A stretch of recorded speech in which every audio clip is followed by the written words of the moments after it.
Bonjour, aujourd'hui je vais vous expliquer comment on peut modifier une collection sur Poultries. Par exemple, j'ai mes deux exemples qui se nomment la collection Test et Test 2. Imaginons je souhaite changer l'illustration de la collection qui se nomme Test. Pour ça, je vais aller sur la collection, je vais aller sur Éditer, en faisant un clic gauche. Et nous avons certains icônes que l'on a vues. Je ne vais pas revenir.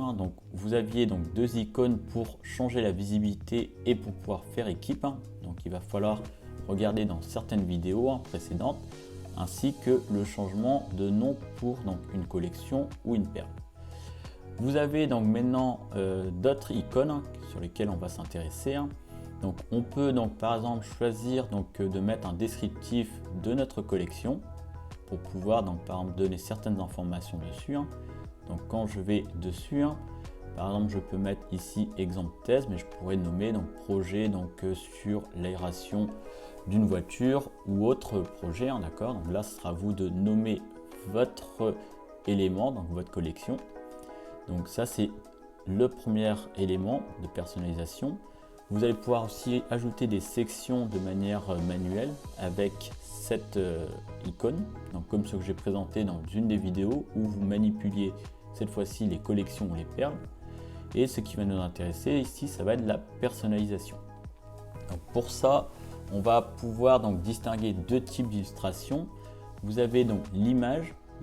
Pour l'image, tout simplement, ça va correspondre à l'image de votre collection. Là, vous avez plusieurs choix. Vous pouvez aussi bien aller rechercher une image sur internet, récupérer une image sur votre propre ordinateur, ou quand on vous donne collection parente, ça veut dire que vous allez garder la même illustration sur l'ensemble des documents, ou du moins du compte que vous avez mis au départ. Là, comme c'était sur le compte, ça va garder exactement la même illustration que ma collection précédente. On va dire la collection principale. Ça c'est pour uniquement l'image pour votre collection.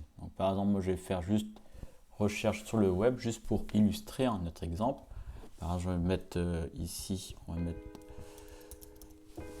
YouTube. Je vais cliquer sur rechercher et ça va vous mettre tous les icônes qui correspondent à YouTube. Je vais prendre par exemple le premier.